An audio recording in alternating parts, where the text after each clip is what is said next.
semua, assalamualaikum warahmatullahi wabarakatuh. Kembali lagi bersama aku Ismi dalam video laporan aku. Ya, kali ini aku akan melaporkan bahwasanya aku telah mengikuti perkuliahan produksi siaran televisi bersama Pak Adi.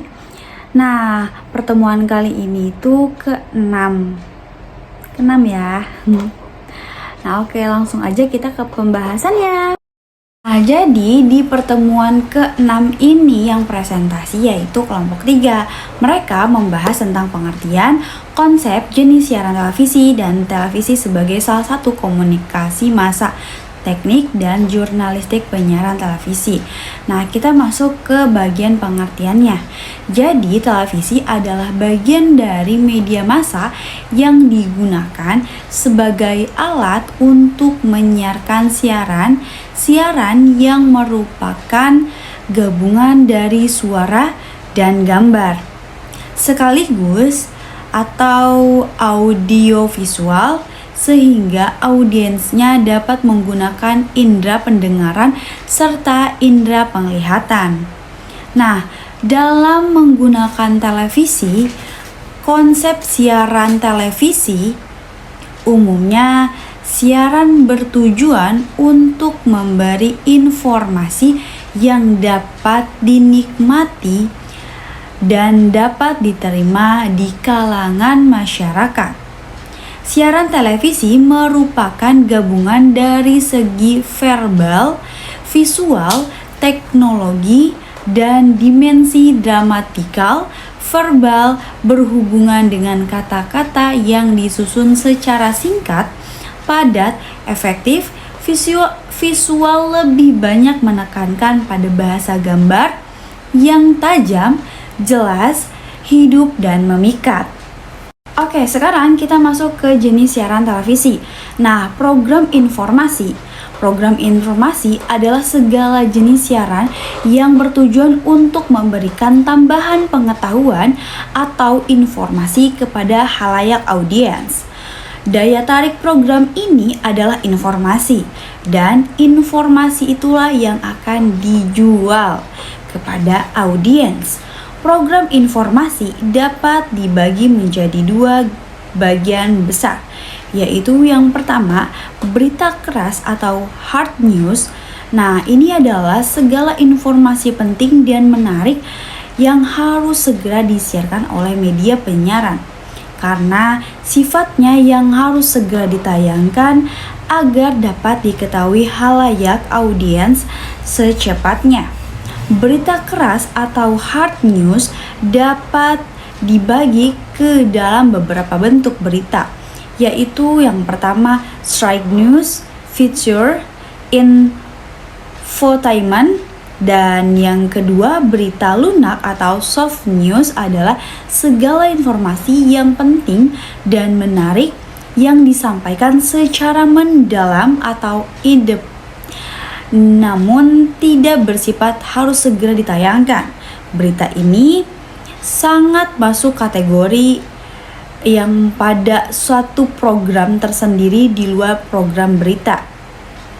Program yang masuk ke dalam kategori berita lunak ini adalah yang pertama current affair, yang kedua dokumenter, yang ketiga talk show, dan yang keempat magazine.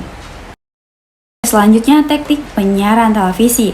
Nah, di teknik penyiaran televisi ini ada langsung atau online. Siaran langsung dapat dilakukan di dalam studio maupun di luar studio.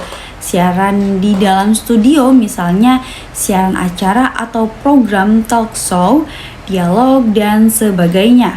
Siaran di luar studio misalnya liputan secara yang bersifatnya resmi, misalnya acara kenegaraan seperti upacara 17 Agustus, sidang pleno DPR, pertandingan final olahraga, Piala Sudirman, dan sebagainya. Terus teknik siaran tidak langsung. Nah, teknik siaran tidak langsung ini terjadi antara pengambilan gambar atau liputan dengan penyiarannya dan tenggang waktu, sehingga ada kesempatan penyiapan program lebih baik melalui proses editing. Dengan demikian, liputan yang dilakukan adalah pengambilan materi siaran yang selanjutnya dikirim ke editor untuk dilaksanakan editing. Setelah rekaman program diedit dan sudah menjadi kaset video program atau dalam bentuk lain, maka pada waktu akan disiarkan kaset tersebut disiapkan di studio, mengendali dan diputar kembali. Keluaran audio dan videonya disalurkan ke pesawat pemancar untuk dipancarkan melalui antena.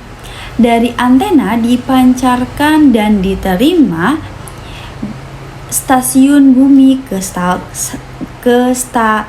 satelit, lalu dipancarkan ke bumi kembali dan diterima stasiun relay untuk dipancarkan ke rumah-rumah penduduk di wilayahnya.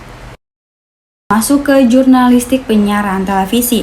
Nah, jurnalistik penyiaran televisi adalah proses produksi informasi di media penyiaran seperti radio dan televisi. Jurnalisme penyiaran adalah bidang berita dan jurnal yang disiarkan atau broadcast di media elektronik, radio, dan televisi. Program berita atau pemberitaan di radio atau TV mengacu pada broadcast journalism dan khususnya dalam penulisan naskah atau script writing yang harus menggunakan bahasa yang berbeda dengan menulis berita di media cetak. Nah, itu saja yang dapat saya laporkan mengenai materi dari kelompok 3 di pertemuan ke-6. Semoga bisa dipahami untuk semuanya yang menonton ini, terkhususnya untuk saya pribadi. Terima kasih. Wassalamualaikum warahmatullahi wabarakatuh.